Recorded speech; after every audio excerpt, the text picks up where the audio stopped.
hi, everybody. Hey, Hey, live. live. Hi, live. I'm all off key. Hello, everyone. Oh,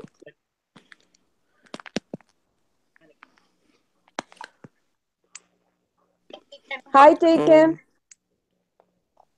did we still supposed to take over? No, I don't think. y'all are bored. Cause Y'all just can't get it together, honey. It's been a We're long day. trying. It's We're been a long trying. day. I didn't know if we It's was. like lights, camera, action. So am I supposed to say my thing? That's not the way that works. Who does that? Huh? Nobody. We do. We do. Oh, We do it to you. hi, El Turner. Hi, Tracy. Hi, Bomb. Hi, Bev. So we just wanted to come online for a little while. Hi, Bernadette. We just Hi, wanted to come on. Bernie. Right, hey Bernadette. Hi, Makita. We just wanted to come online for a little bit and do Q&A about the documentary, just in case anybody had any questions, comments, concerns, or opinions. We're open to all of it. It took us, how long did it take us to do that, guys? About 2 weeks? 2 weeks. Yep. It took us Yes. about 2 weeks to get it all done, just to make sure that the timeline was laid out. Thank you, Keith. Hi, Christina. Hi, Noma. Hi, Joanna. Hi, Bernadette. Hi, Sheena. Hi, Diane. Hi, Carissa. Hi, Kelly. Thank you guys so much for all the thumbs up, the supports, the subscribes, the follows, the watching it, the sharing it. Hi, check Rico out. Rico in the why is Rico? Rico, you on the wrong side. You supposed to be. Rico, He's on the panel. you're in What is you trouble right now. doing? He talking about hey Hi, fact check. Rico. Hi, J Miss. Hi, everybody. So yes, thank you guys so much for all of the compliments. We really, really appreciate it. We basically just wanted to do a documentary on Kenneka to remind people that she is real and she exists. And just to remind people, just really, really remind people, it's getting really crazy out there over the Kenneka Jenkins case. So we felt like if we, I don't know, guys, Rico, he what's irritating. the, what's our feelings behind doing the documentary, guys? Well, Um, for me, it's kind of like it's not closure. Closure would be to have the case reopened and to find her killer, because I do believe there was a killer or killers. But for me, it's to put it. We did a lot of research. We tried to make sense of everything, to put it together the best we knew how.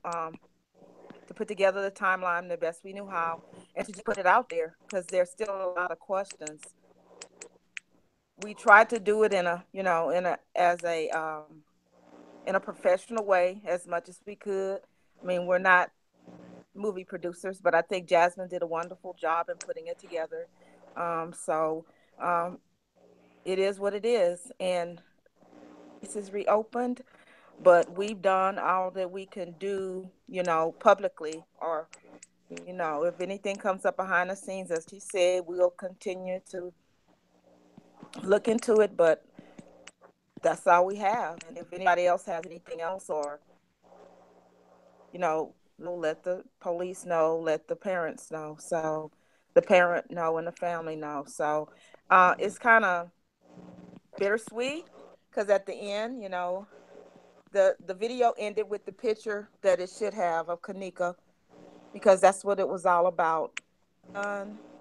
That is what it's all about. A beautiful 19-year-old girl that lost her life way too soon. So that's all I have to say about it.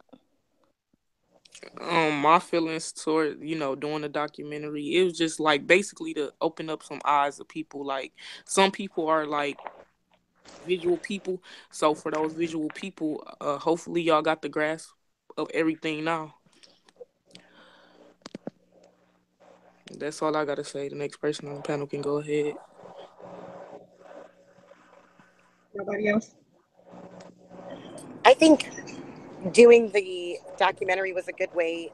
Obviously, going through the case files is a daunting task, and we put a lot of hours into it. But for people to be able to see it, and to see it through the eyes that we do when we were going through, and a lot of the discrepancies that we saw within the case file, and we try to do it with respect to the family as well as to the memory of Kenneka. So I think in the end, um, at the end, it really brought a tear to my eye. But I think it brings it home and does humanize her again. I think that social media has run wild with a lot of conspiracy theories, um, and I think that's unfair to do to the family, and to her memory. So I'm just, thank you, Jazz, for allowing us to be a part. Right. Yes, thank you, Jasmine. You got I wanted to say something. I I'm glad that we did this documentary. I just want to let everyone know that we did go by the facts that we found in the narrative from the case files. This was nothing that we did um, just on our own and what we felt. We got everything from the case files. And thank you, Jasmine, for putting it all together and letting us be involved in this. All right. Thank you, Jazz. Really appreciate you, sis. Yes, thank you so much, Jazz. guys. I think, first of all, I think that we sat and did this documentary for 2 weeks, and I think we all still cried at the end.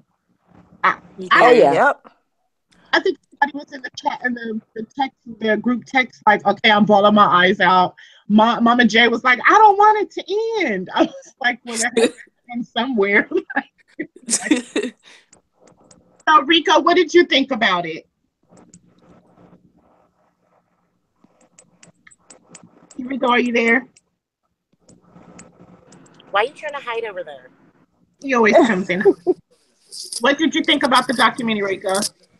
It it was very very good, but the end it just had to be emotional, huh? You have to remind people. You have to. Yeah, That's the reality is that's how it ended. That's the truth. Where the people, and it's not even just to remind people or to try to make people emotional, but you have to remind people that she's gone, and that is truly how it ended. That's how it ended. All this other stuff is irrelevant. It really doesn't matter. At the end of the day, it's about getting justice for Kenneka. But that should be the mindset. That should be the idea of why everybody is here, why everybody tunes in, why they're listening. Whether it be us or any other YouTuber, your purpose for listening should be for the Kenneka Jenkins case. Amen. true. Pro.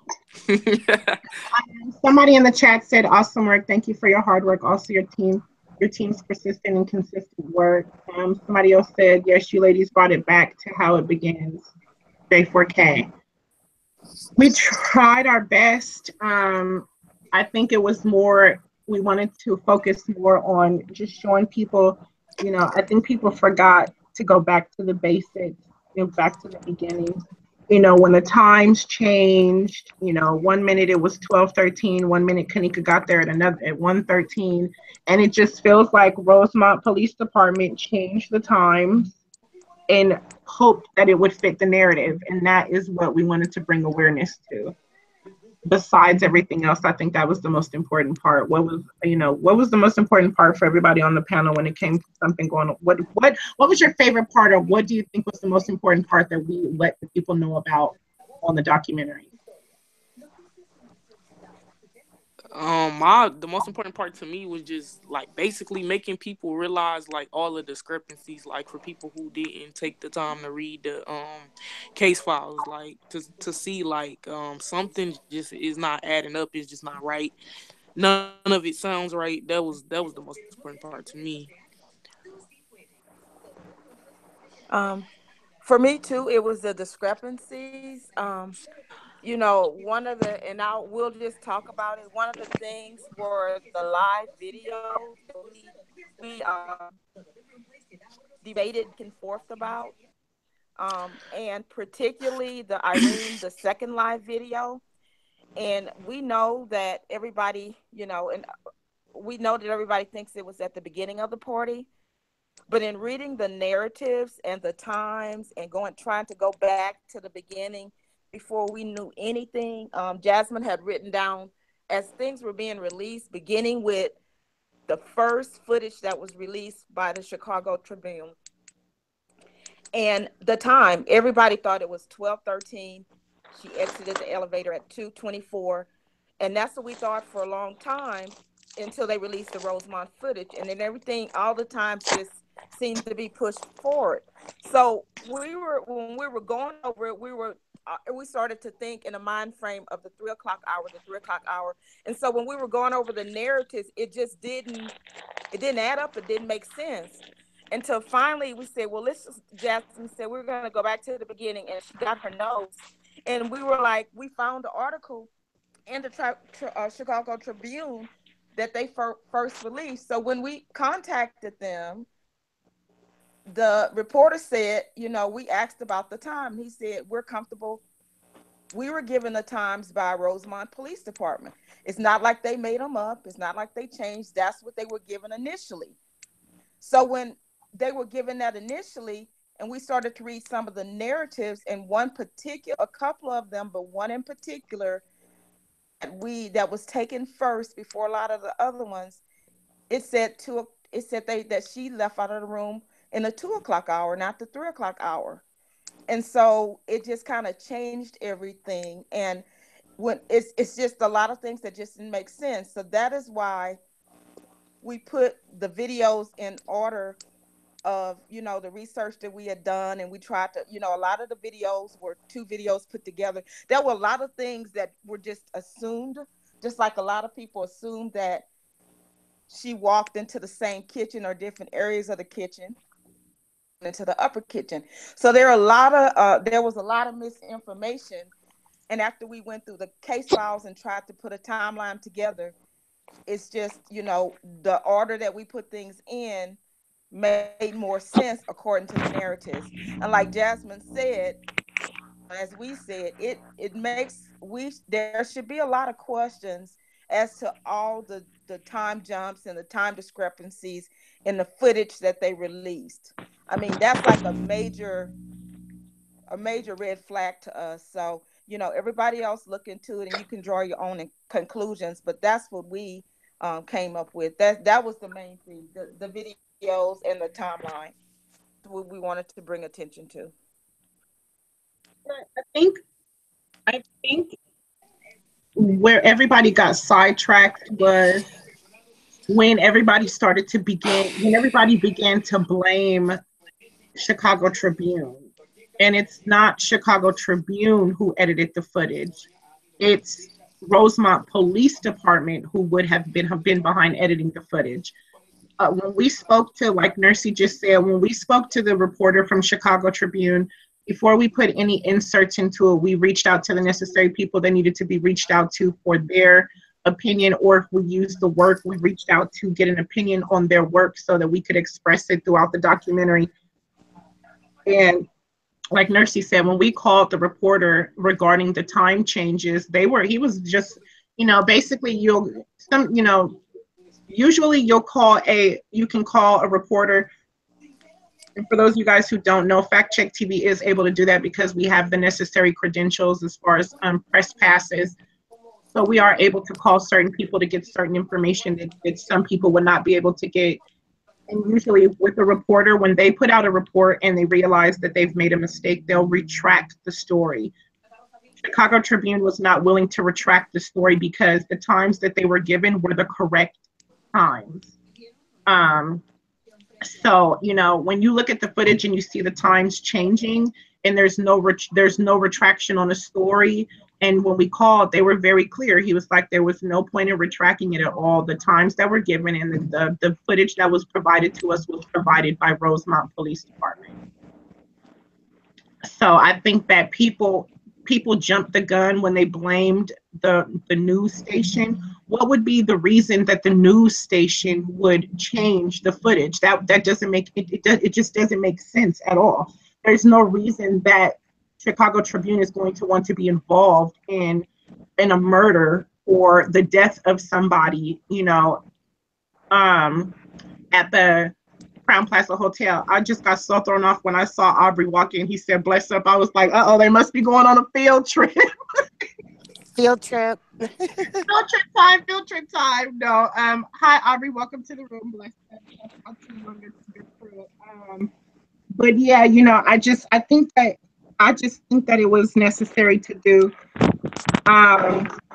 Like we've said before, you know, for those of you guys who tune into us on a regular basis, we have made it very clear that we are stepping back from the Kenneka Jenkins case as far as social media. For those of you guys who are not aware, Fact Check TV has started the Fact Check TV for Justice team.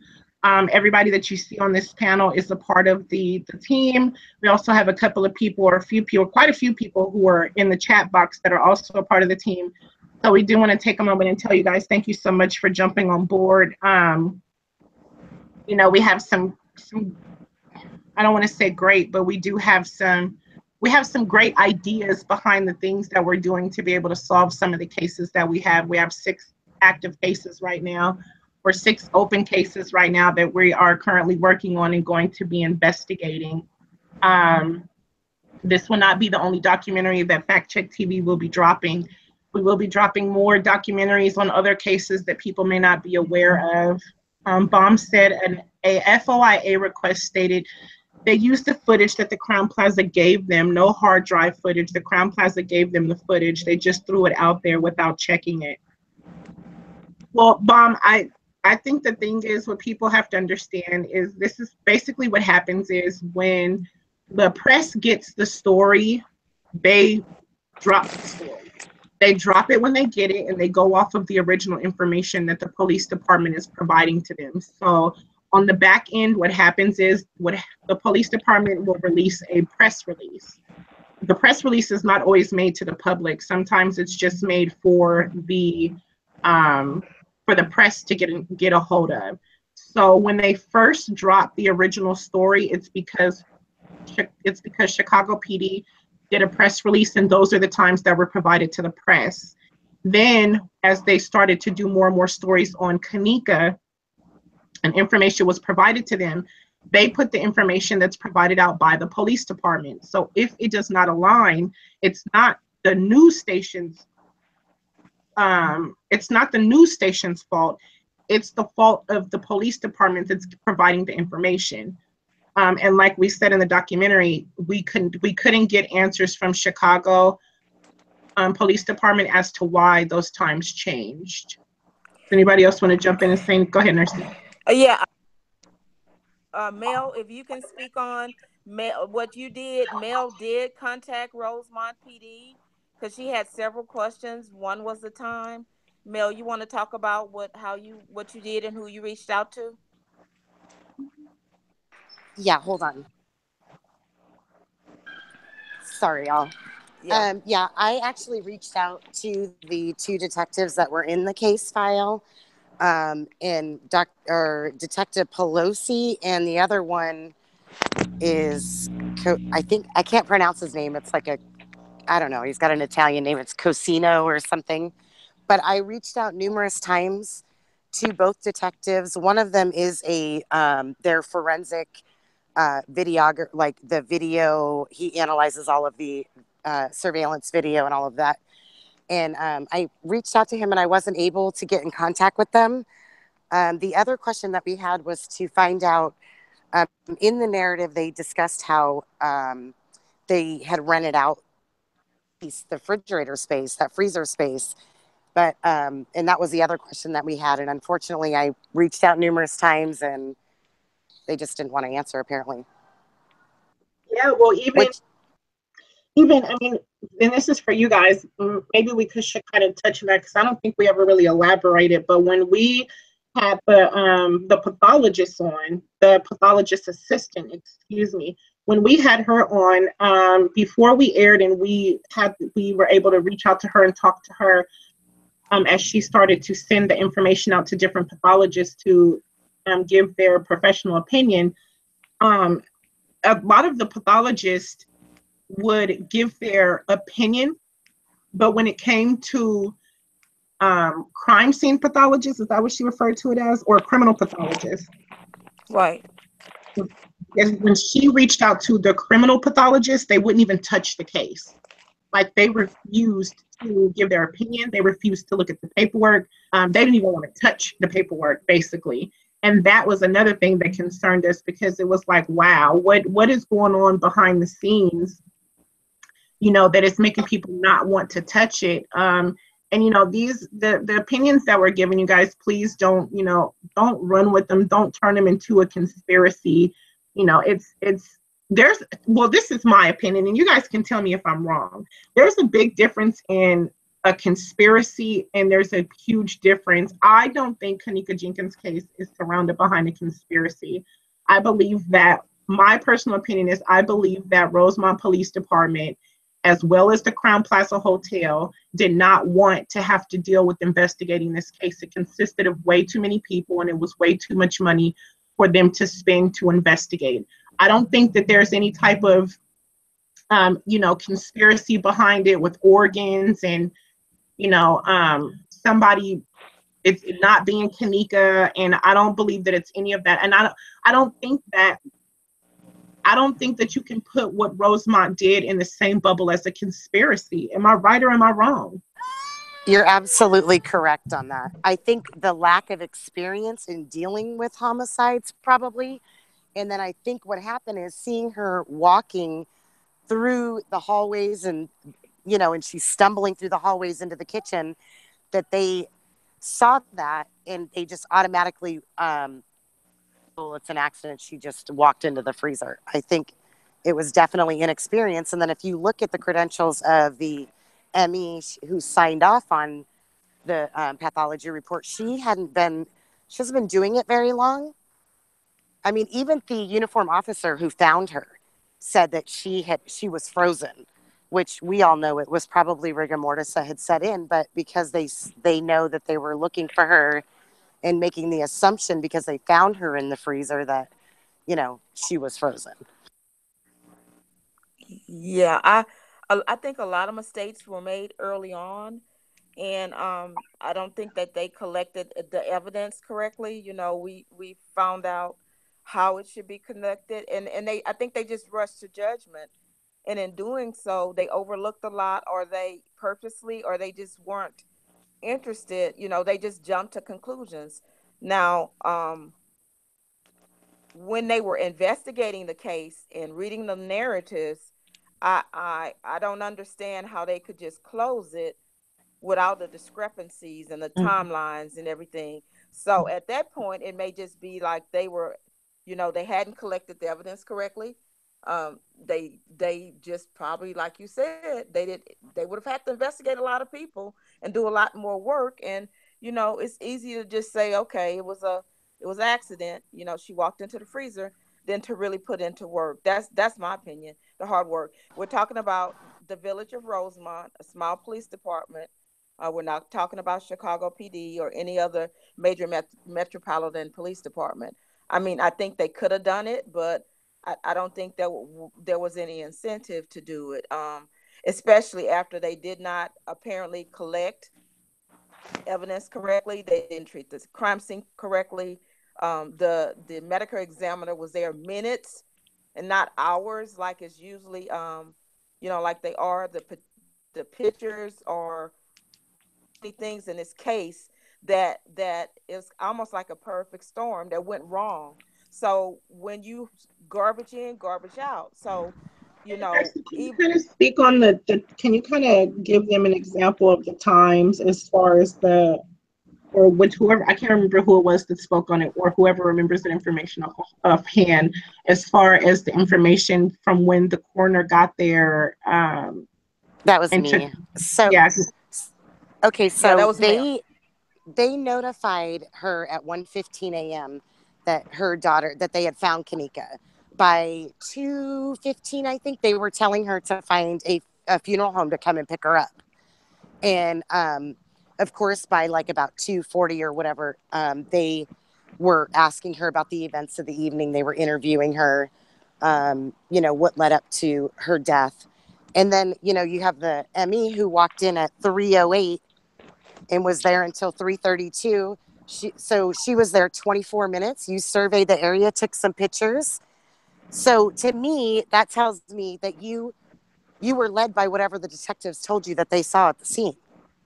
You just basically built your case and, you know, around that. You weren't ever looking for any evidence of something happening to Kenneka. You didn't. I mean, otherwise you would have treated the crime scene different. You're telling her she can't even kiss her baby bye. Mm-hmm. You're telling this woman she can't touch her baby because she's a crime scene. However, you're there for 24 minutes and this is the conclusion you come to, and you're telling her before the ME even gets there that, you know, you need to call a funeral home to come get her. Because if you look into, I looked into how they go about handling homicides in Cook County, and what they will do is they have someone that they contract to, person that they contract to will go and pick up the body on a homicide case. However, on an accidental case or dying of natural causes, they will ask the family to contact the funeral home to pick up the body. So that's the suspect to me.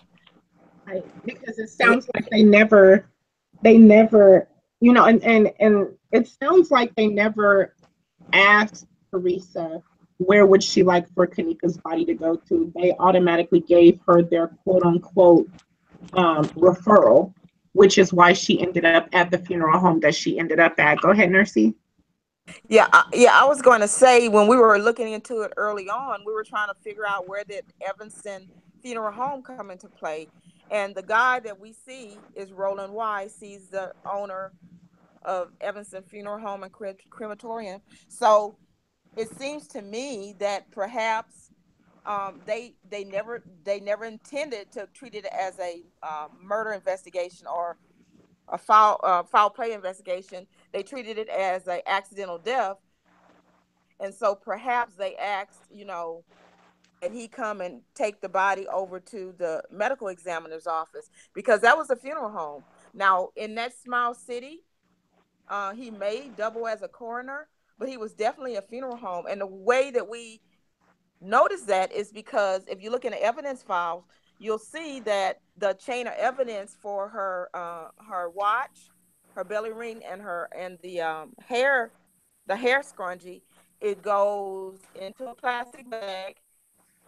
It's signed over from Evanston to the police department, and the police department gives it back to Teresa. So that lets you know there that part of evidence if it was actually a criminal investigation. And so when Mel looked into the procedures of Cook County and in Illinois, that is when we figured out, wow, they never intended to treat it as a murder investigation. They didn't take fingerprints. They did none of that. It was just a accidental death.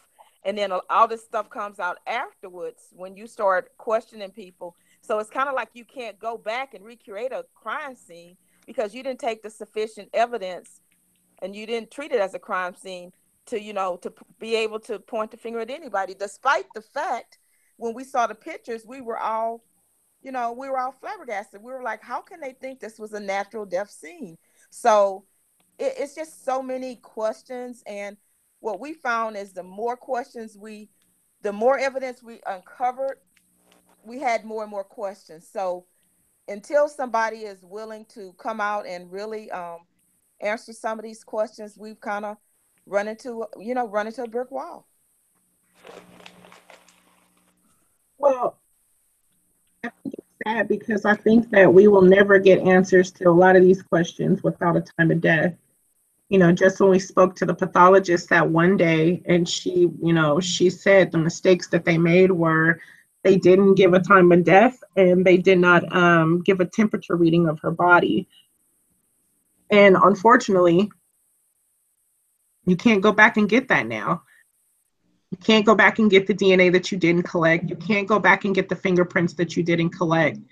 You know, my personal opinion is they should have shut down every walkway that could have led from that kitchen, the downstairs area to the second to the upper level kitchen, all the way to room 926.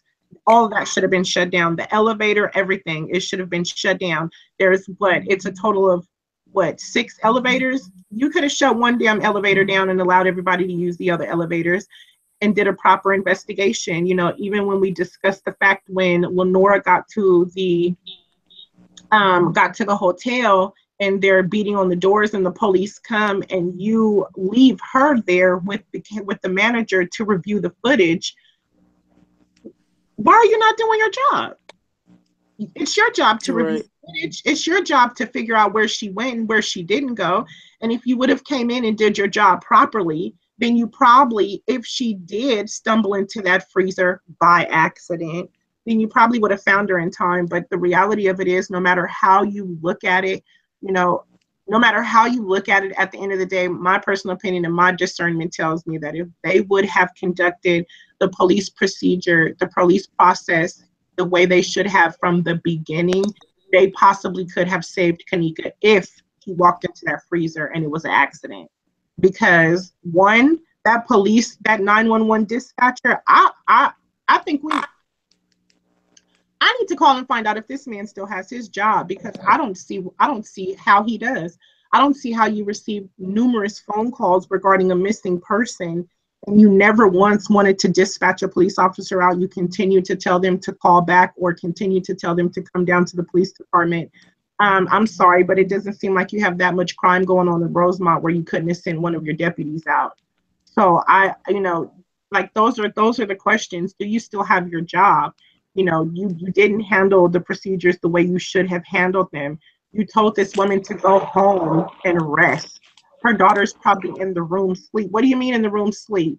What do you mean in the room sleep? If she was in the room sleep, then I wouldn't be calling you, because I would have just went and knocked on the door to get my child. No, she's not in the room sleep. No, she's not. She's not where she needs to be. So the reality is somebody needs to come out and find my child. And I feel like from the moment they received those 911 calls, they were over it. They were over it before it began. Yeah, I think that too. Jasmine, can you please answer this question from the chat from Diane? She said, what do you think the purpose of them having a shotgun in the kitchen when Mama Teresa came to view Kenneka? I'm sorry, I can't give an opinion on something I didn't see. I never saw a shotgun. I will go back and play it again and look at it, but I can't give an opinion on something that I didn't see and I never saw a shotgun. And I mean, I couldn't even assume why they would have a shotgun. I mean, having a gun on them, that's what a police officer does. But did any of you guys see a shotgun in the kitchen? I never seen a shotgun in the kitchen. I don't. I didn't. I don't know. Yeah, I'm sorry. Is there another question that you saw out there that we missed? I didn't see one either.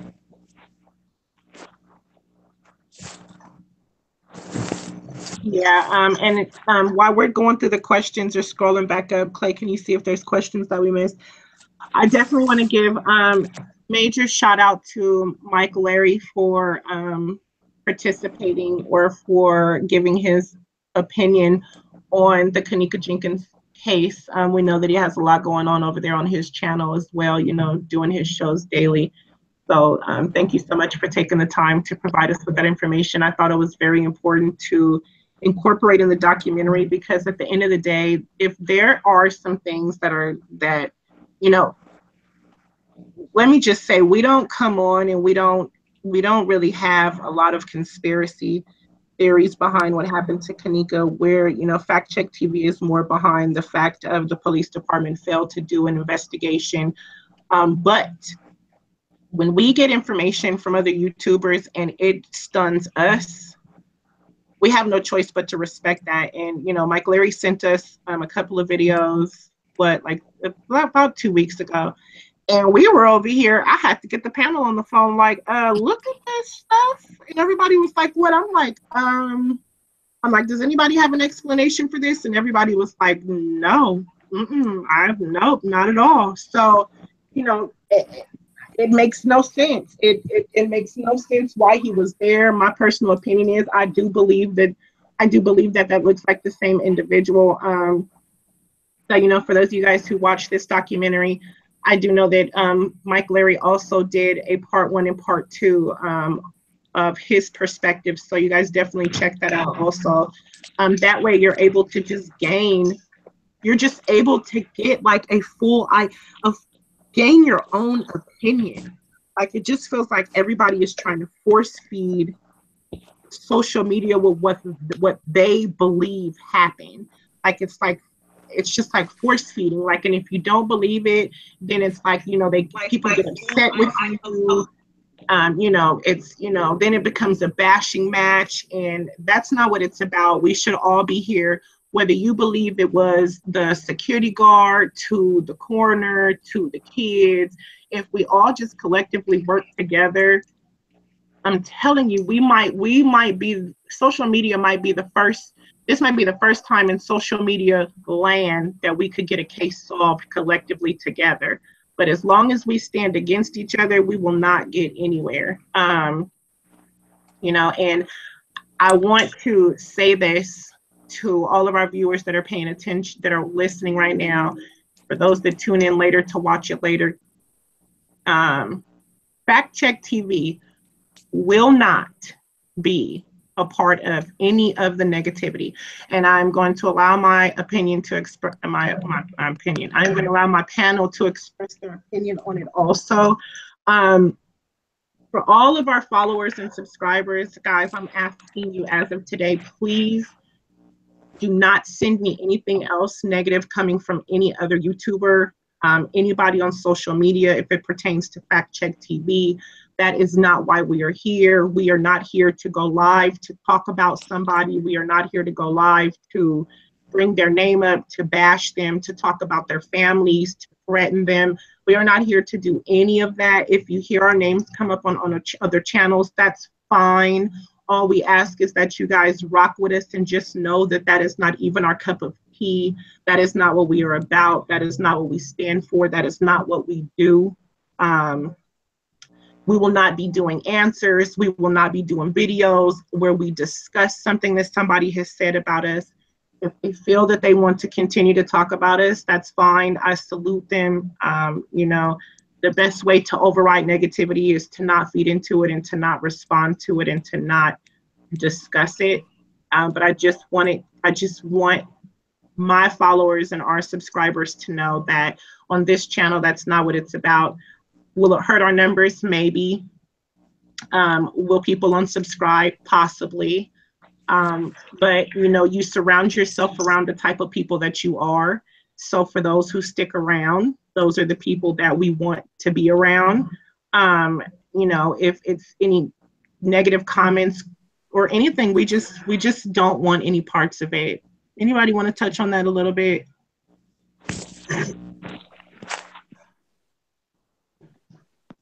I think you pretty much said everything. Perfect. So, moving forward. Go ahead. It is questions in the chat. Somebody said, is there any updates on the reopening of the case? Where we going? Fortunately, no. So we kind of have this conversation behind closed doors. We do feel that there are steps that can be taken. I'm trying to figure out how to explain this to you guys. We can make a documentary after documentary. We can point out all the flaws that Chicago Police Department did until the FBI decides that they even want to take a look at it. And at this point, it just doesn't sound like they're willing to do that. It's not going to happen unless Teresa's attorney can find new evidence, DNA, You know, I know that they put in a motion to suppress for the freezer doors. Hopefully they can find something off of that. I did see a comment that she posted where she gave a shout out actually to more than one attorney. So she might have an attorney who handles the criminal aspect of it. But I think it was like 3 or 4 attorneys that she gave a shout out to and showed love and support to. So, you know, hopefully they're doing everything that they're doing everything that they feel that they need to do. There are a lot of motions to suppress evidence, so hopefully they will find something. I'm pretty sure they're professionals. They know what they're doing. They went to school to do this. They get paid to do this. So I'm pretty sure they know what to look for and what not to look for. You know, we all have our opinions and reservations about what's going on or what should be done or what shouldn't be done. But the reality of it is, at the end of the day, we're not sitting in that office with Teresa to know what they're discussing, what their plan is, or what their plot is. So, you know, I until there is new evidence, the court is not even going to consider to open the case. Until, you know, I know that there's petitions out there that we've been trying to get a hold of and get our hands on. Unfortunately, those people are not communicating with us or answering back to provide us with the names that are in the petition so that we can use those to try to get the case back open. With all of the confusion that's going on surrounding the Kenneka case, it's hard to even put out a new petition to get new signatures because, I mean, 90, I won't give it that much credit, but 5% of the people don't even believe that it's her.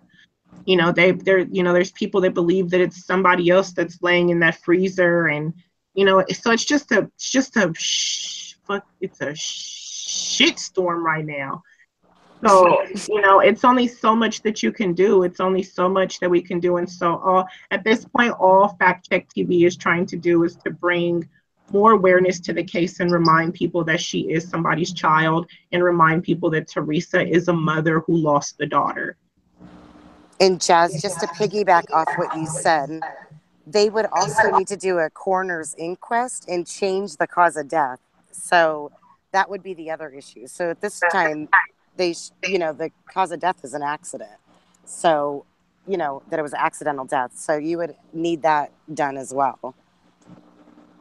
And that was just in the research that we've done in going through, you know, Illinois and the different statutes and laws that they have there. Correct.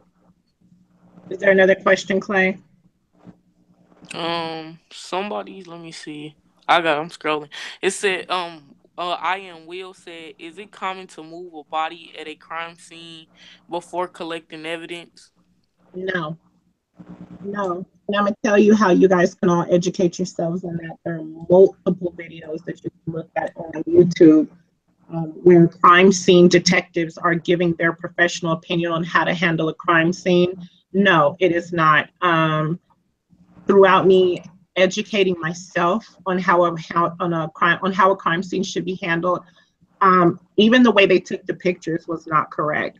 I was listening to one detective and he was, you know, saying how you take a full room view and you do that at each corner. And then at that point, you zoom in on the body as however the body has laid.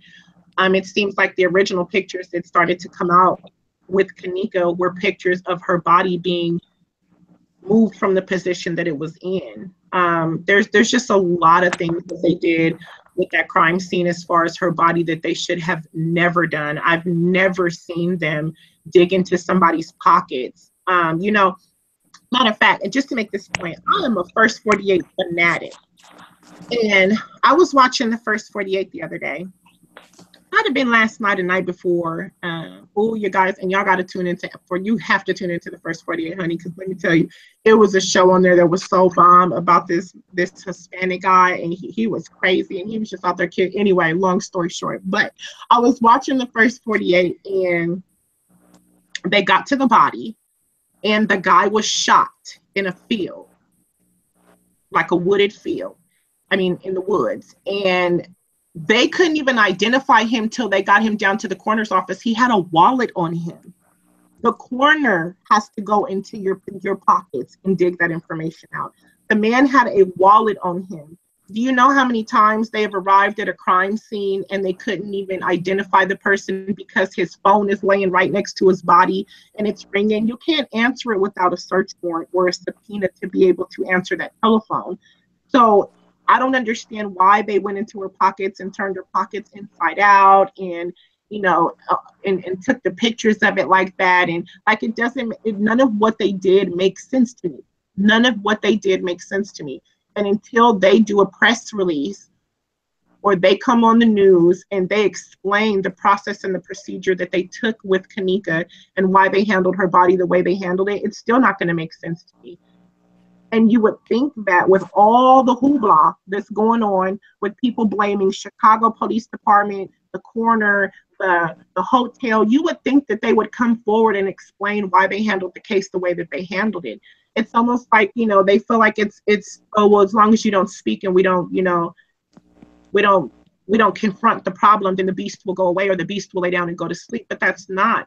It's just spiraling out of control more and more and more and more. I watch 48 all the time, and it has been way too many times that they have come on a crime scene and cannot announce the person until after they remove the body and the body was taken down to the coroner. And at that point, they went through the person's pockets or whatever the case may be. And then the coroner would call the detective and give them the name of the person that they were dealing with.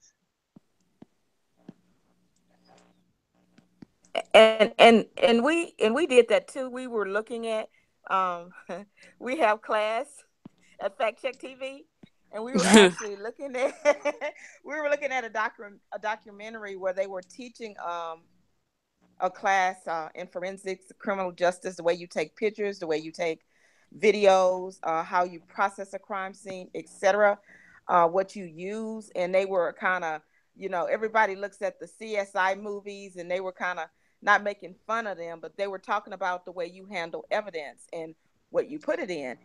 And the last thing you put evidence in is a plastic bag because it holds moisture, especially anything out of a freezer. It destroys the evidence. You put it in a paper bag.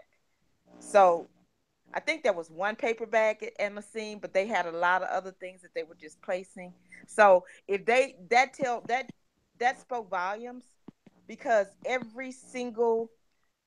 everything in that freezer, every piece of hair, every single thing in that freezer should have had a marker by it, and it should have been a picture of it. And they just did not handle the crime scene correctly. And this is what really really irritates me with this case. Even if it was an accidental death, you still handle the crime scene the same way. You still you still mark evidence, you still do all of that, because you just don't know. You don't know until it's out. You can't, because what they tell you is that you try to paint a picture. And that's why when you first go in, you take a picture of everything, and then you zoom in. And though they just did not release those kind of pictures. They moved the body. They did a lot of things that they just did not handle it correctly. And that is, I think, one of the most frustrating things. And no one is calling them out on their shit. I mean, excuse my French. Everybody's talking about the security guard, and everybody's talking about all the other details of the case, but nobody is really, calling them out on their inconsistencies, on the things, and just like one other thing, and I'll just mention this and we'll move on. We have a problem with the fact that we started when Rosemont told them that they were renting out that freezer space. We have a problem that we don't see any statement from any detective as to who they were renting it to, and interviewing them and say, when did you rent it? When was the last time you were there? Did you turn on the freezer? None of that was in there. No follow up, nothing. And it's like, we're not detectives. We're just lay people with, I think, that have discernment and common sense. And then there's I mean, that should definitely be in the case files. Did you even follow Mm-hmm. up on it? I mean, that is one of the questions that we wanted to ask them. Who did they rent the freezer to? And did you follow up on it? Mm-hmm. And, I wish Yeah, someone that was from the one of the. Rosemont Police Department would major things would look at this video, and then they would come out and answer some of these questions. Because right now they look real stupid. They look real dumb. And yes, I'm saying it. They really do. They need to go back to class. You know, either That's a they're fact. they either Facts. they're it. I mean, they just do. Woo. And I just got to say that I had to get that off my chest. And Now, furthermore, I would think that their liability is so much more even than Crown Plaza, right. because they completely Mm-hmm. botched the investigation. So, Yeah. I mean, Exactly. Yeah. I mean, just my opinion. If I was the family, that is who I would be going after. Yeah. Is the Yep. Me too. incompetency of that police department and the medical examiner's office. Yeah. I would definitely go after them. And yeah, what I hope is, I hope she just starts slapping lawsuits on everybody ass. I'm gonna be honest Yeah. with you. I Yeah. hope she starts Yep. slapping lawsuits from the Crown Plaza to Rosemont to the coroner to the city to the city of Rosemont to YouTubers to whoever Especially has a they be. problem with whoever she has a problem with on how they handled her daughter's case, down to the people who have a problem with how she's handling the case of her daughter. And, and I have to say, she's a strong woman because, baby, let me tell you, and Amen. my I attorney would right be now going would, I crazy would, right now with my every time, babies. every time the phone rang and he saw my name on the caller ID, he'd be like, "Who you suing today, Jasmine?" Um, Such and such. His name is whoop de whoop. The name of the that. I would just be. I'm telling you, it would be restraining orders being slid out of the yin yang. It would just. I'm telling you, lawsuits, defamation of character. It would just. Mm-hmm. I'm telling you, she is a better woman than me because I'm gonna tell you something.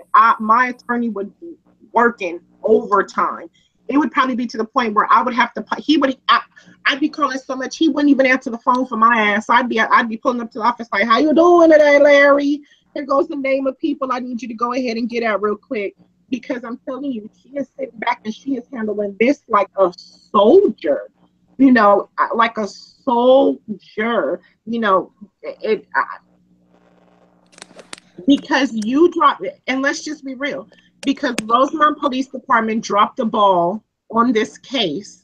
You now have people coming out of the woodworks trying to get to this woman. It's we're gonna save that for about 5 minutes from now, because I just decided, my discernment kicked in and I just decided that I was gonna say something about it, but I'll wait. I'll give it just a minute. But anyway, I somebody Jen. posted a question before you get to your questions, Clay. Somebody posted a question about celebrities not getting involved, or I was just about to ask that I'm question. sorry, the question slid past me. So it was like 5 minutes ago, and my brain overdrive. One of my panel members told me to go to sleep, so I passed out from sleep Sleep deprivation. deprivation. Right, Yeah.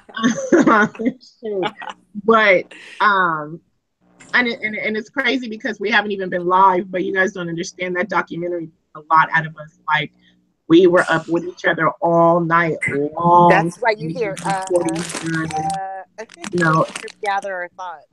yeah, and making sure that our timelines were together. And you don't want to put anything out that's not right, because people are going to criticize it.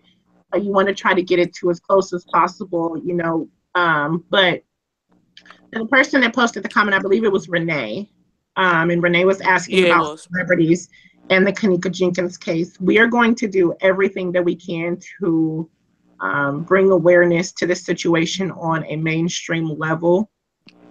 Not just this case, but other cases. And I am going to ask Mercy, because I believe Mercy is who, oh goodness, a message popped up. It said, shaking my head, what haters didn't like the video, because we're getting thumbs down. And it is what it is. Nursey has to be my positive. Nursey is my positive force. That's what Nursey and Mel, they're my positive forces because I'm gonna tell you, I hate negative.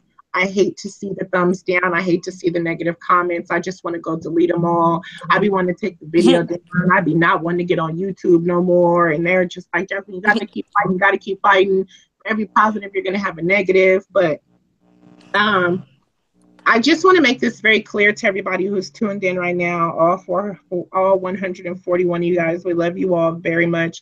And thank you guys so much for tuning in, whether you're saying something or not, or whether you're just sitting there and listening. But Fact Check TV's strategy for the new year is to bring you a lot more celebrity panelists. We will be bringing in a lot of celebrities who have experienced particular situations, from sex trafficking to going to jail for drugs to police brutality. We will be bringing in a lot of mainstream celebrities for you guys to be able to reach out and touch one-on-one. This is not going to be no super celebrity channel. We're going to keep it very humble, the same way that it is. We're going to invite them on the panel. We will do an open discussion. We will allow you to jump on the link to have a conversation with these people, because at the end of the day, you know, the only thing that separates us from them is money, and money is the root of all evil. So we're just gonna open it up so that everybody can have a very open discussion to be able to ask these particular people questions. Please make sure that you spread the word and you make sure that you're subscribed so that you do not miss our prophet, who will be coming on to the panel on January 12th. He will be coming on to discuss his police brutality incident that happened. He also has some great things that he's doing for the community to bring awareness. So please make sure that you tune in to listen to him. For those of you guys who do not know who he is, he originally started out with the group Nappy Roots and Anthony Hamilton. So yes, he will be coming on. We will also be bringing on a couple of other celebrities, people with professional opinions. We will be bringing sex trafficking survivors onto the channel. We will be bringing people on who have dealt with prostitution, who were able to get out of it, people who have dealt with serving time, who were found innocent years and years later, just stories that we know that have moved the world. We will be bringing those people onto the panel so that we can get a one-on-one with them to get their experience, strength, and hope. So I said all that to say that if you think that we are not going to challenge these people to open up the floodgates, open up the celebrity gates for Kenneka Jenkins, you're crazy. So we will definitely be challenging them with that. That is what we are calling our Operation Chicago, and we will be calling out all celebrities that jump on this panel to join the bandwagon. Clay, you were going to say something, or you had another question you were going to ask that was from the chat.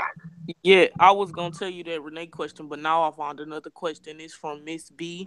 She said, did Miss T get the same results back from her private autopsy, or could we assume this info is being kept private in hopes that the case will be reopened? I would assume that she's keeping it private. And if she's keeping it private, she is a smart cookie. Because if she releases that information, that would she could do. I mean, veers me into the direction of where I was getting ready to go. You have, thank you, Jehu. Thank you so much. You have people out here threatening to kill this woman. Okay, let me not put that much dubs on it because they didn't use the word kill, but cause harm to this woman. At this point, I would keep everything quiet. I'm gonna be honest with you. I would have shut down my social medias. I would have reached out to my family and asked them to shut down their social medias for a little while. I wouldn't have a Twitter, a Facebook, a Instagram, a Beeper, nothing. I wouldn't even have a cell phone. my attorney would have to send me smoke signals. Like I would go so far off the radar that I listen. Y'all want to talk. But I'm telling you, yes, beautiful. Silence is golden. So if I really truly believe that they have received the information or the things that they have requested to receive. I'm not going to say that they've received all of it, because to go into a civil suit is not an overnight process.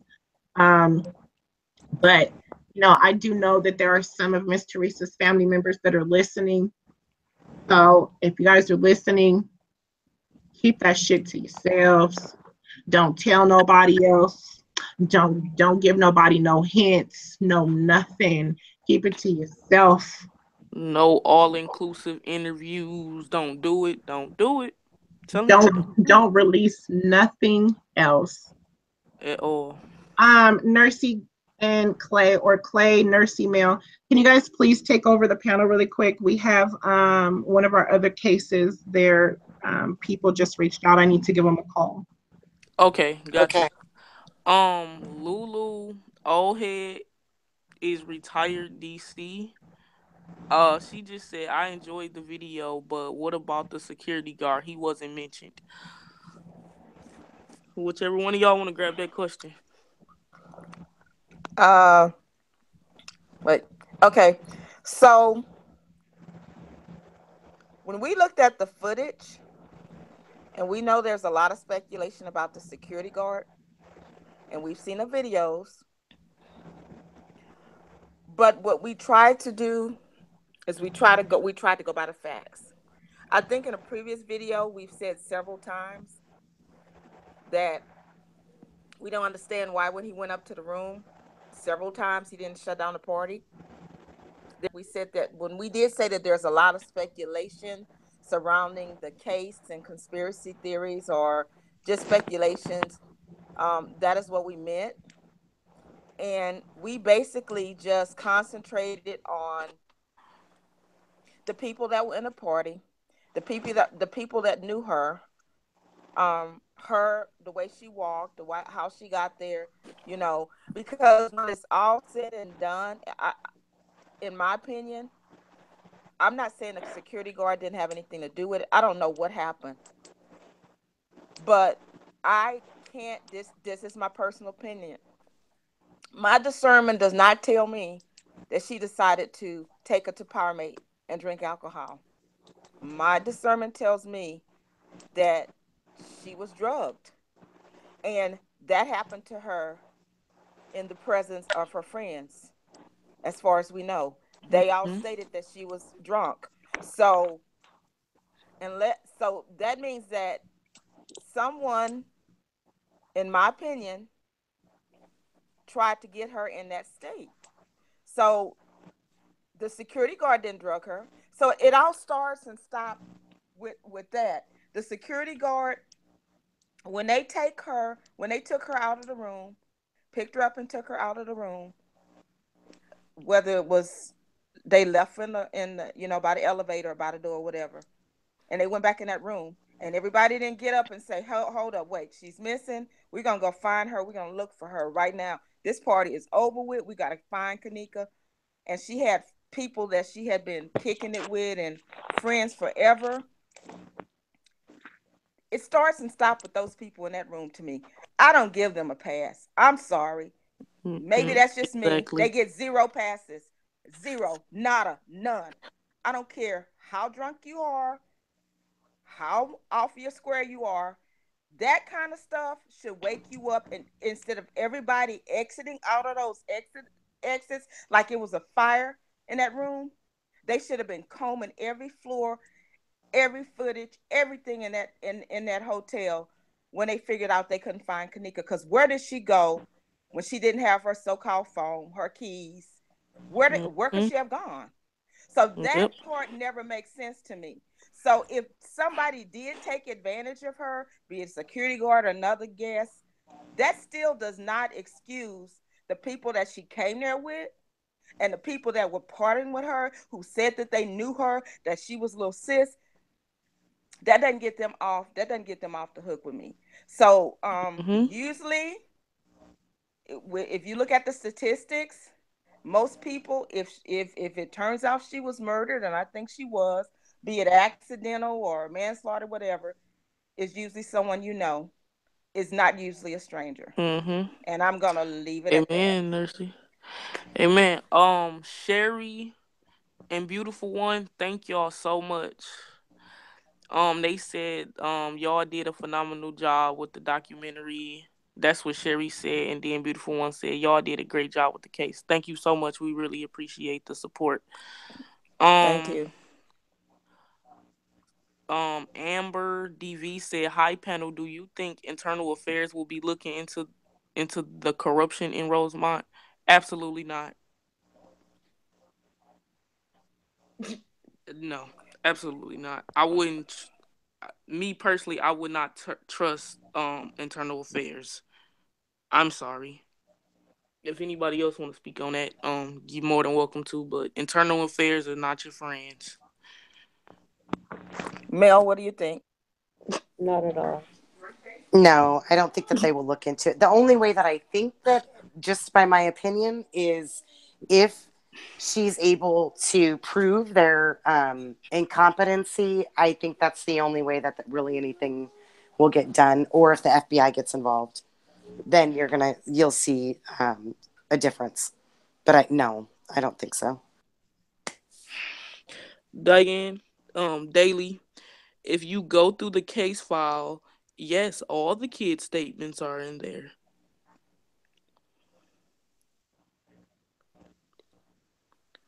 Um,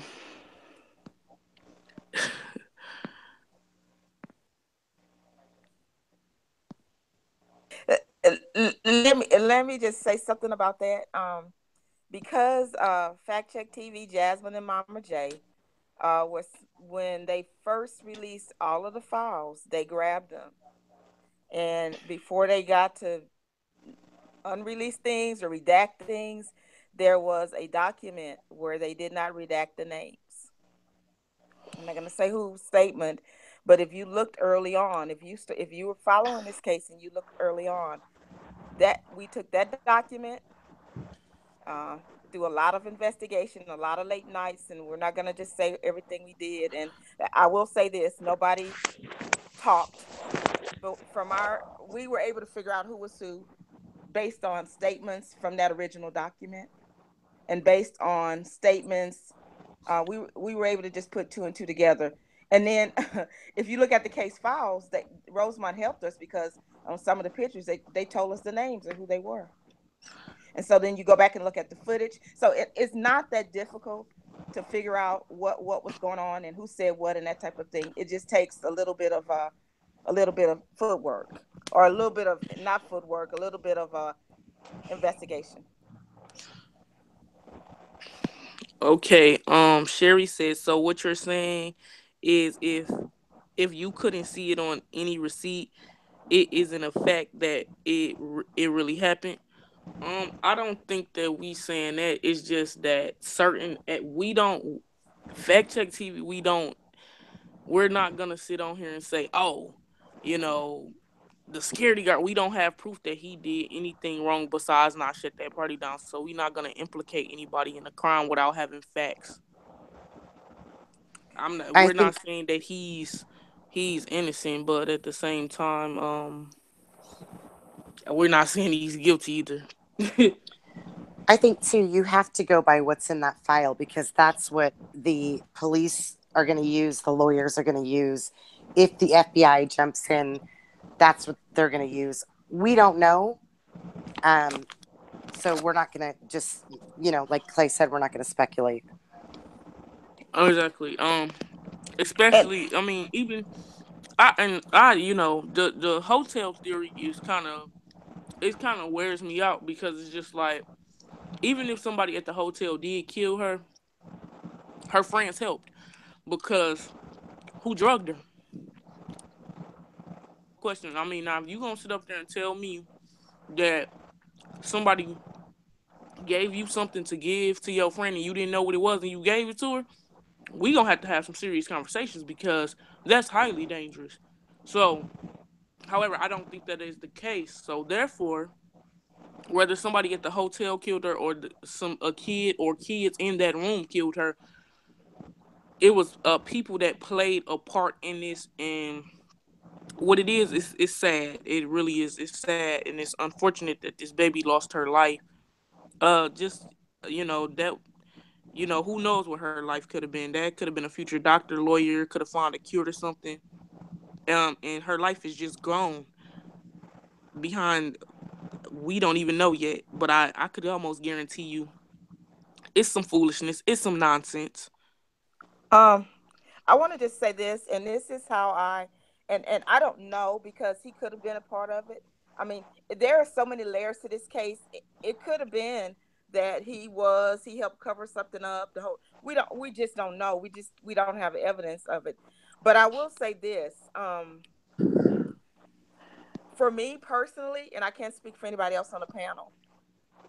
When I read, when you're questioned and you're being questioned about your friend's death, and when your stories don't match up and they're all over the place, and when you're telling mom different stories and all that kind of things, I have a problem with that. Now, Mm-hmm. the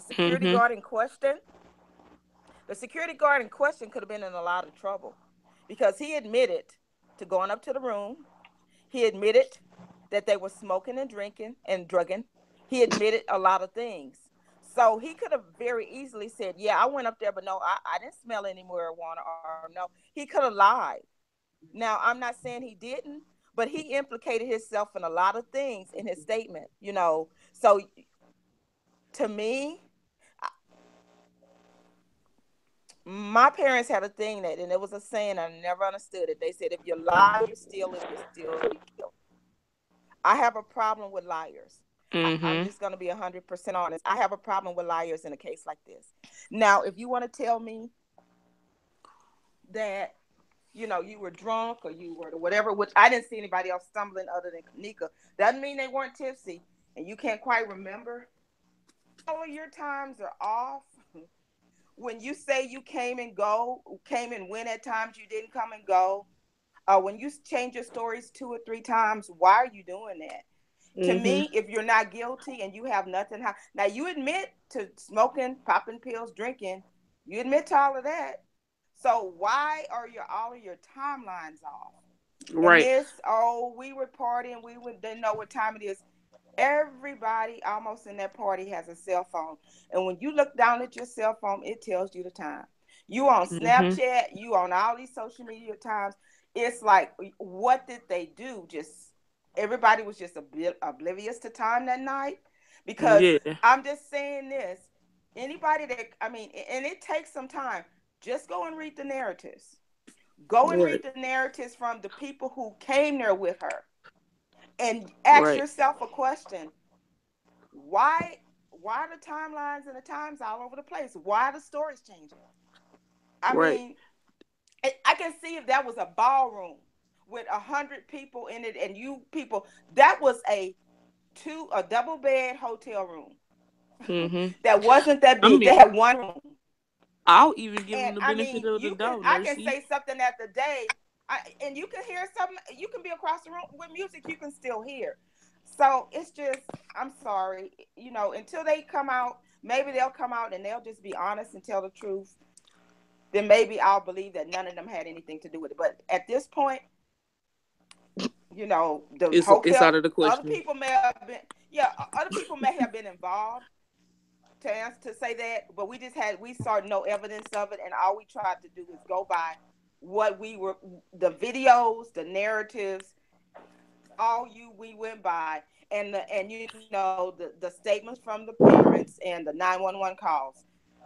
We went by and we Right. tried to put it in order. Yeah. And I'll even further, give them the I'll even give them the benefit of the doubt.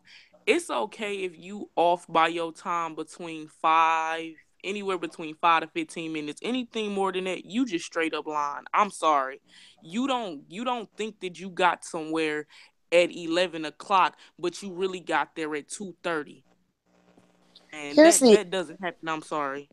here's the other thing. If you go back to Mike Larry's video where he kind of does the tour of the lower level, where that staircase is that cuts up into the middle of the lobby, that's where the security office is. So if you go back to the videos, he's in there for a long time during that time when they're roaming around.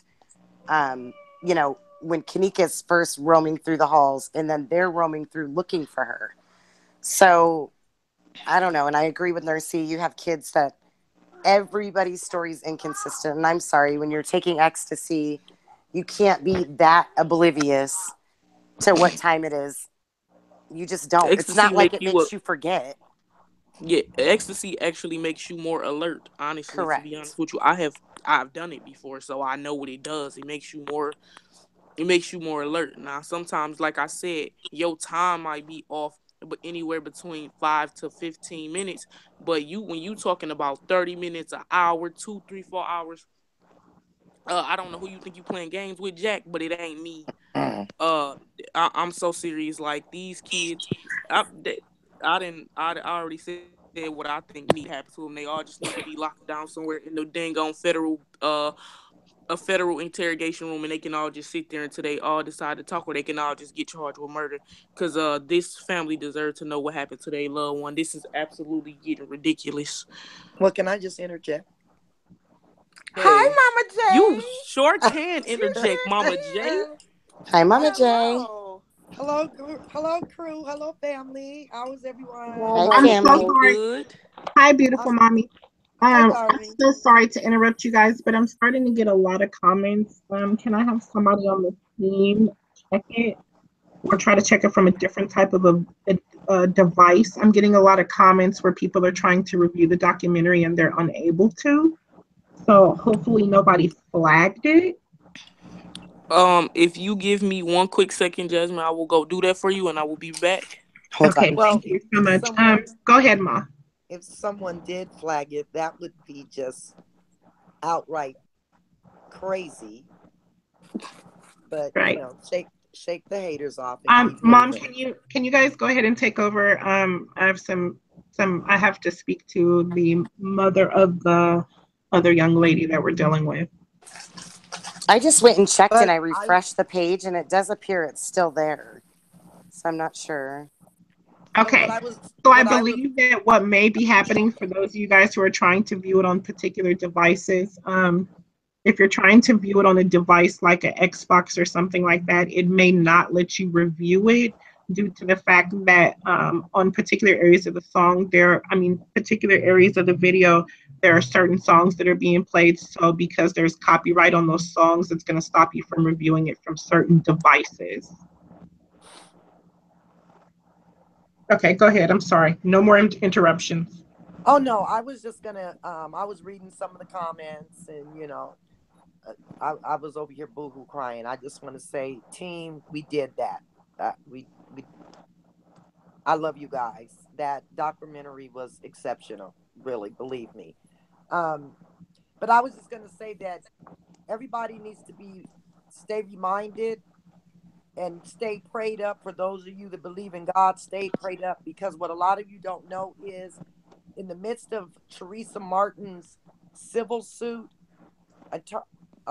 internal affairs can reopen this case, because within a civil suit, a lot of times things are brought out that will make them have to go back and take a relook at the case.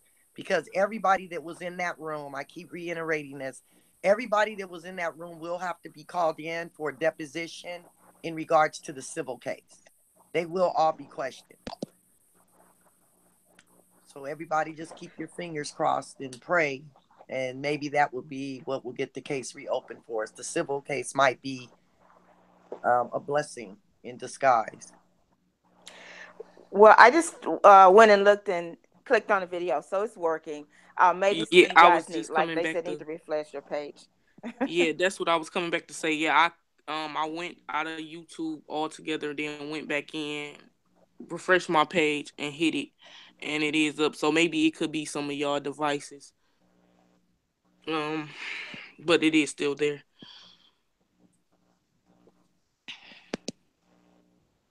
Okay, you all. Jasmine said for us to take over for a few minutes. She had to do something, and you guys know how Mama J is.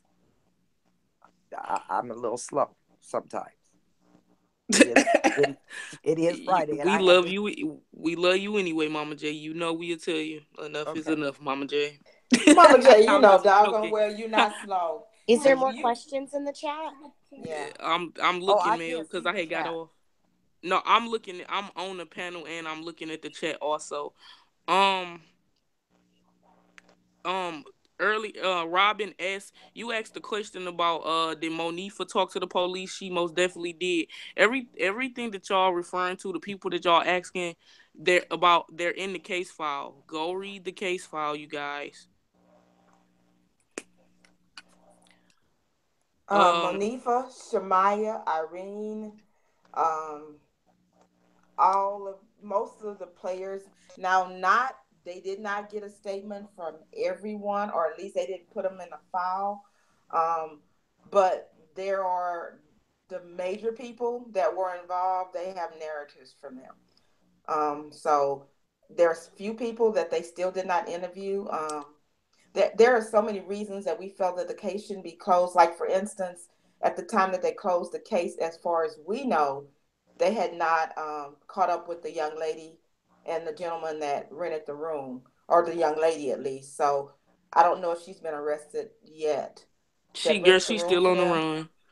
run. So things like that, and then there were people, they closed the case without talking to certain people. Why they couldn't find these people, I don't know, but I guess if you know, Well, if you using it in they terms, technically, a death investigation is never closed. So, I mean, if they wind up finding these people, whatever the case may be, it like it's never closed. So it's like they say it's closed, but it's not closed.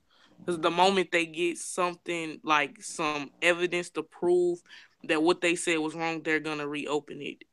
Well, Expect well, if we that's can why hope I so. say that's why I keep saying that the civil in a civil suit, when you have a civil suit and a what we want to deem as a criminal investigation that runs parallel with each other, a lot of times, even when they do like they've done with the Kenneka Jenkins case, criminally, somewhere in that civil suit, something is going to be revealed. Somebody's mm-hmm. going to say something, somebody's going to do something. And even like a lot of the people that were not interviewed or didn't get interrogated, um, They gonna get during the depositions. criminal, they will get subpoenaed to have to do depositions. And the thing about a deposition is when, number one, you're usually subpoenaed to have to do a deposition. They don't give you a chance to say yes or no. Number two, you're going to be, everybody that they interview is going to be interviewed on different days. They're going to be interviewed at different times. They're going to be interviewed by different people in different circumstances, because it's a mind game. It's psychology that they're going to be doing with them. So they're going to be pitting each other's statements against one another. Well, such and such said that you guys did such and such. So a lot of the things that were not discovered in the criminal aspect, and it wasn't that it couldn't be discovered. I don't think the Rosemont police even made an effort. I think they interviewed a few people so they could make it look like they were doing something, and then they were done with it. Mm-hmm. I've never seen a police department that had to reach out to another police department in order to get a hold to somebody that's wanted for questioning. I've never, unless they were on the run, and that was the case. Right. Yeah, it was absolutely case. It was just absolutely, and I ain't even at this point. I ain't even talking about them kids. I'm just talking about the professional people that's supposed to went to school to handle these type of things. It's absolutely absurd, and if they all just need to lose their jobs. Seriously, every cop that went in there without gloves and wasn't in there, all of them need to lose their job. And I'm sorry, I know times hard out here. People got families, but if you're not gonna do the job that you're hired to do, I feel like you shouldn't have a job. Right. I mean, it's as simple as that. Do your job or stay at home with your kids. I don't know what to tell you to do, but especially when you have a job that taxpayers pay you on, you definitely need to do your job. police officers, firefighters, all the stuff that Rosemont Police Department did, it was absolutely unacceptable. And the other thing, it's sad to have to say it, but reality is reality. And I think that had this case not have taken on the, I don't know what's the word I'm looking for, because I don't want to get vulgar, but if it hadn't taken on uh, the negative connotation that it is taken on by so many people, I really believe that we could have gotten someone to do further investigation Mm-hmm. uh, into this case, but there's just way too much Mess. unacceptable behavior, misleading information that has taken place, and people that are on a professional aspect. This is just drama that most people like that would not even want to put their hands on. They wouldn't even want to become involved in. And it's sad Right. that that that happened, but I can almost guarantee you that it played a big part. It has played a big part in a lot of people that could have given a lot more insight from a professional aspect, stepped away or backed away because they just didn't want to be a part of all of this foolery. It's crazy. Yeah, It's crazy. this is just straight up madness, Mama J. You know, But it's yeah, we gonna move off that because so I got a Deacon Townsend said, why did they all stress her being drunk as if it was scripted, but yet when you hear she is missing, the fact that they stress she was so drunk should have made them move and look for her. I totally agree with you 1000%. Exactly. They should have went to go look for her. Especially if she was drunk as y'all say that she was. Exactly. well. I'm gonna tell you my personal opinion from drinking, I'm not ashamed to admit Hennessy used to be my drink of choice. I still cannot be led to believe that Kenneka could turn up a bottle of Hennessy to her lips and even be able to stand up to walk around. Period. Okay. Because I'm trying to tell you. I know what Hennessy does, and especially to a woman of her size and her stature, there's no way that she could have been turning up bottles of Hennessy like they said she was, and maneuvering herself around in any capacity. It exactly, Mama J. It's like I said, it's just ridiculous. All of it's ridiculous. And And, anybody who believes that mess is. yeah. And Clay, you know yourself, anybody that drinks Hennessy knows if you drinking it straight, after 3 drinks, you gonna shut down. Yeah, you done. And if you still going, I'm about to take you. I'm about to park. I'm listen. Okay, you gonna take that bottle, and I'm parking you. We about to park right outside the emergency room because what's not about to happen is you not about to fall out or die of alcohol poisoning. Poisoning. What on me? Right. If Hennessy is it, very hey, if Hennessy. she, I drink Hennessy, so ain't no way in the world, and I ain't never chug straight from a bottle. Now let me find me a lady trooper. Right. Seriously. Sorry, I don't mean to um, interrupt, but there's a chat. There's a Miss Gray 1219 who said, "Mama J, I need you. I need a counselor for real." That was to me, Mama I J. didn't even. Yes. Yeah, I didn't see Okay. that. I Sorry, can't. And who was it? Could you all please get the individual's name and Miss Miss information? Gray. Miss Gray. Okay, but I can't. That's what I'm saying. Could somebody write it down or something from the crew? I Yes. got you. Miss Gray, can you You send us an do you email? want me to? Yeah, I was just about to say you want me to put the email in the thing, Miss Gray. Email your stuff and Mama J will contact you. Your contact information. somebody dropped the email in the chat. I'm doing it right now. Um, Oh, good I looking, was Tanya.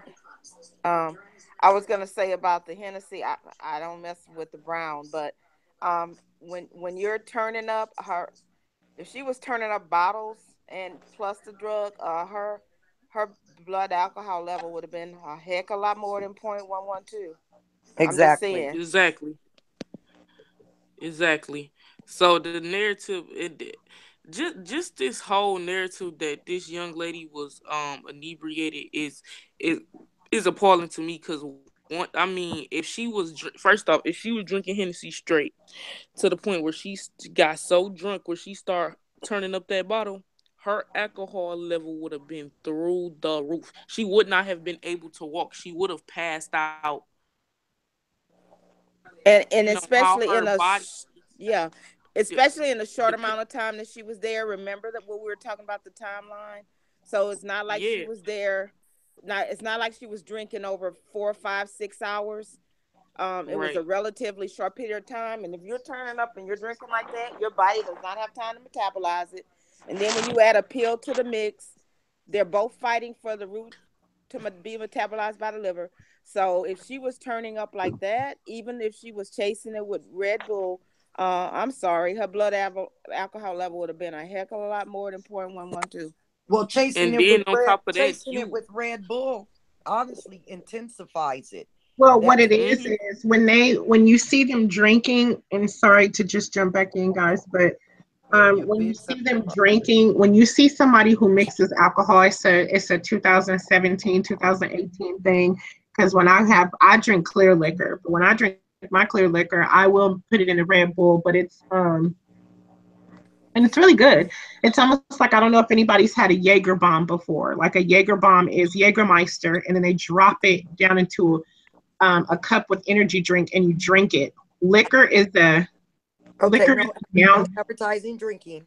Sorry. Well, it's I Saturday. just did. Friday. We just ain't have a red cup. Well, I I'm just having did. my wine, but we didn't name it red cup. I just right. But I'm over here with my hand. basically, I'm what getting it ready to go. is they drink the liquor because it's a downer, and then the Red Bull is an upper. Right. So you wouldn't get this. You don't get the same effect that you get when you're just drinking regular alcohol, and you have that down moment when you're finished drinking, and you feel like, ugh. It But just keeps you balanced. but also a lot of people that aren't drinkers don't know.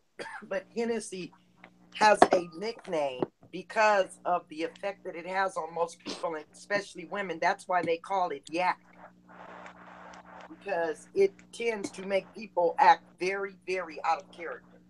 Well, very true, Boog. So let me rephrase that. It's a 2000 thing because they have been doing it for a while. It's not a big deal. A lot of people mix their drinks with an energy drink. Like I said, I do too. But on That's your top of girl. a on top of a drug, I don't know what the reaction would be. So that's too many. It's too many reactions for your body to have. That's why I'm a Your firm body believer. could. And not even that, just with the amount of time that it was that she got under the influence, I'm almost confident that Kenneka was drugged before she left Chicago. Yeah, me too. That's why when she got to the Rosemont, when she got to Crown Plaza, she was ready to go in a short period of time because that medicine and those drinks had started to take an effect. She felt funny. Yep, Yep. I agree. Yep, Yep, I that's agree. another Cause possibility. yeah, the way that how she was, it takes you more than if they just trying to say that she didn't take no pill. If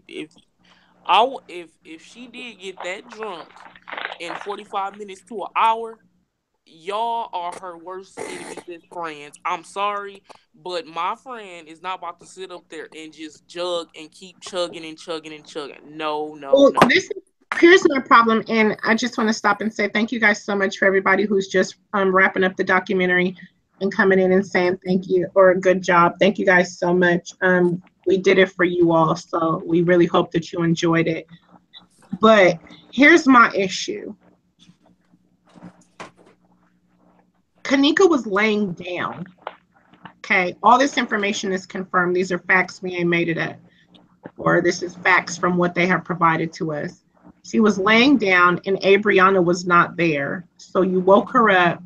Now, when you pay attention to the Zach TV interview, those boys, when he asked, well, what was she drinking? They said, oh, she Hennessy. Yep, Hennessy. That's right. She had a cup of Hennessy. Zach jumped in and said she was drinking out the bottle, right? Yeah, she was drinking out the bottle. She was drinking out the bottle. So it's very clear to know if somebody's drinking out of a bottle and drinking out of a cup.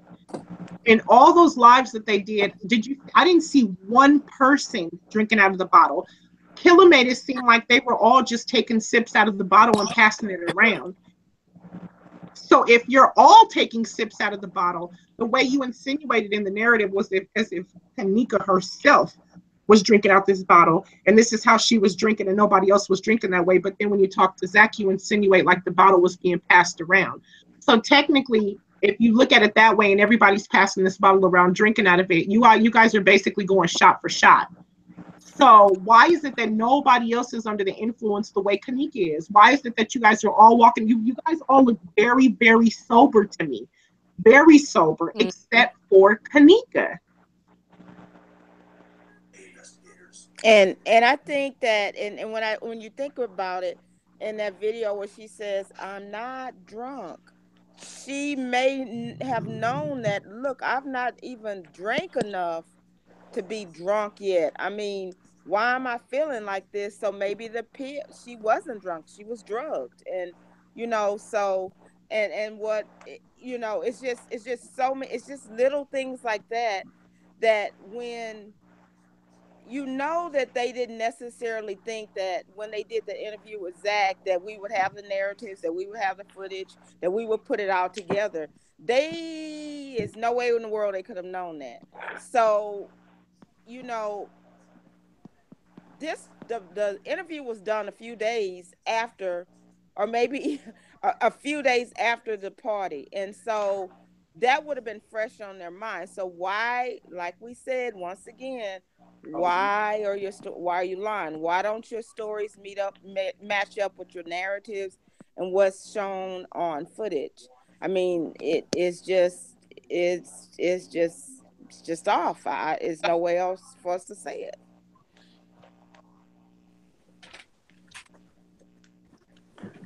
Very true.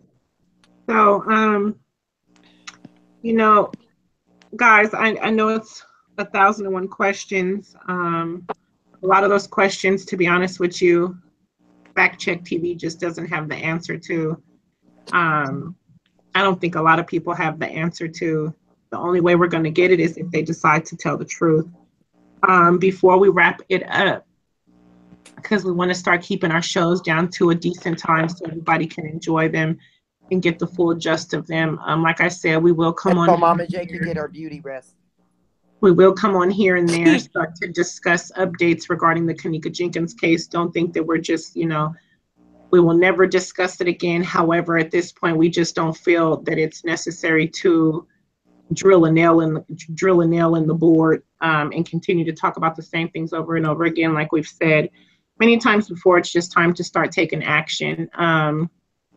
But before we wrap it up, I want Nursey to take a little moment to inform you guys of one of the new cases that we're working on. Carissa is not here today. She was taking a power nap. Her power nap extended over, so she's gonna have to work the late shift tonight.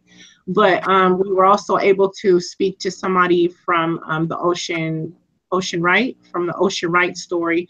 So we're looking into that as well. We made communication with the family, but there's another case that's very, very important and close to our heart that's out of Illinois. So Nursey, can you kind of give them an introduction to the story? And we just want you guys to be familiar with it and just kind of drive it the same way that we're driving it with the Kenneka Jenkins case. And we will be dropping a short documentary on this individual as well. So you kind of want to introduce them to the situation and give them her name and the information that happened. Okay, hi guys. So we're looking into a case about a 20-year-old. She's 20 now. Her name is Alexis Camry Scott, and it's a young lady that is from Peoria, Illinois, which is about 2.5 hours from Chicago.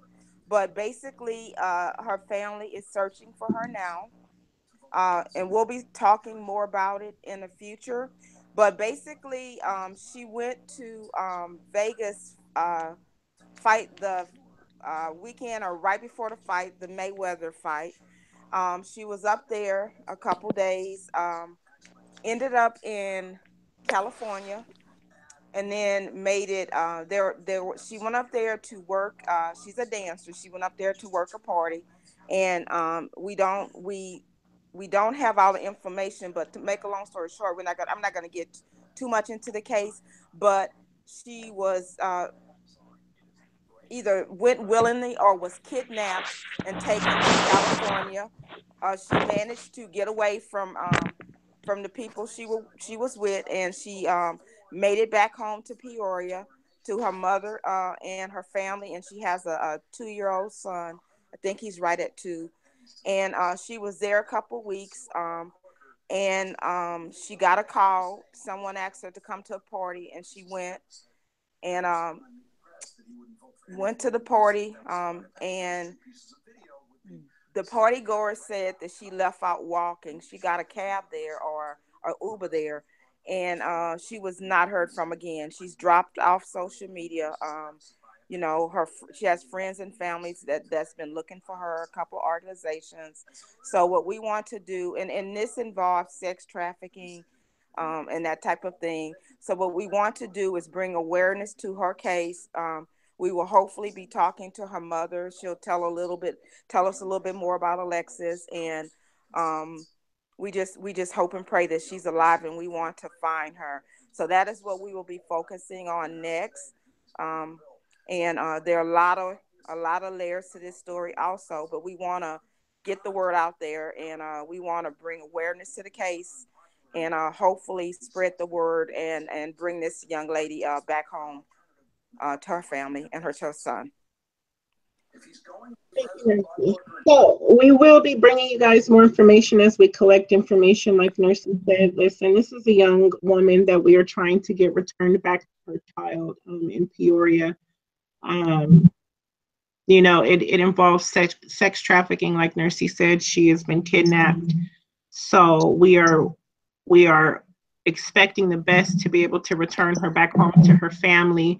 If you guys are not following us on Facebook, please go follow us on Facebook at hashtag fact I'll drop. hashtag fact check for justice, so that you can keep up with the story. A lot of the family members as well as the spokesperson is in that group, so they're also able to keep you guys all up to date what's going on. But we have to bring her home immediately. So stay tuned. We will be dropping something on her within the next couple of days, if not a week from now. Yes, June, her name is Alexis Scott Camry, or you can put in Alexis Camry, or Camry. put in Alexis Camry on Yes. Facebook, and you'll And be able to find her page. Go ahead, find her page. Go ahead. no, I just wanted to throw in there and just say to everyone um, who is truly sincere about getting justice, and we're not just talking about justice for Kenneka. We're talking about justice for anyone that we feel is being dealt injustice. We may not have been able to save Kenneka Jenkins. Unfortunately, we didn't know about Kenneka until, you know, um, after the fact. But what we can all do is stay mindful, um, and know that we all play a role. We can all play a role in helping to avoid this happening to another, beautiful child, whether it be a male or female. You know, just be real mindful. We all need to start being more aware, of our surroundings, and being less tolerant of a lot of things that we accept and are tolerant of today, because you just never know. And this whole sex trafficking, prostitution thing, it is very, very prevalent. Very. I mean, it's scary to know how many young ladies are just disappearing away from their families, their friends, their homes. And it's not that they're out there dead. It's they're out there lost in the world, and basically being sold off, auctioned off, like you might as well say slaves. You know, and you know, my mindset is there for the grace of God. That could have been my child, you know. So that's the way we all need, you know, to focus and look at these cases, is there for the grace of God. This could be my child, my grandchild, one of my nieces, you know, cousin. It could be any one of my family members, a sister, you know. And that's the way we should start approaching these things. And I think if we start approaching it with that attitude, people in the professional arena would be more willing to open up to us and be more receptive in regards to helping us try to get closure and bring these young people back home. And that's all I wanted to say, you guys. I know I'll be rambling sometime. So we just want to tell you thank you so very much for tuning in. We love you all. You know, please go share the Kenneka Jenkins documentary in the Kenneka Jenkins groups. And you know, just so that we can remind people who she is and remind her of what truly happened. So please, again, you guys share the video, all positive vibes, all positive comments, all positive opinions. And we love you guys so much. Thank you for tuning in. And I do want to say, for those of you guys who follow us and you're expecting certain days for us to go live, I will let you know that we will be going live every other day. So we have not decided if it's going to be Monday every other day or how the other day is going to work. But the next time we tune in, we will be giving you those days and times of when we will be going live. It will not be daily because, like I said, we currently have 6 cases where we're trying to get justice for individuals. So, Jazz, did you make any kind of announcement about joining us and helping us? No, you want to do that? You want to do that, Mel?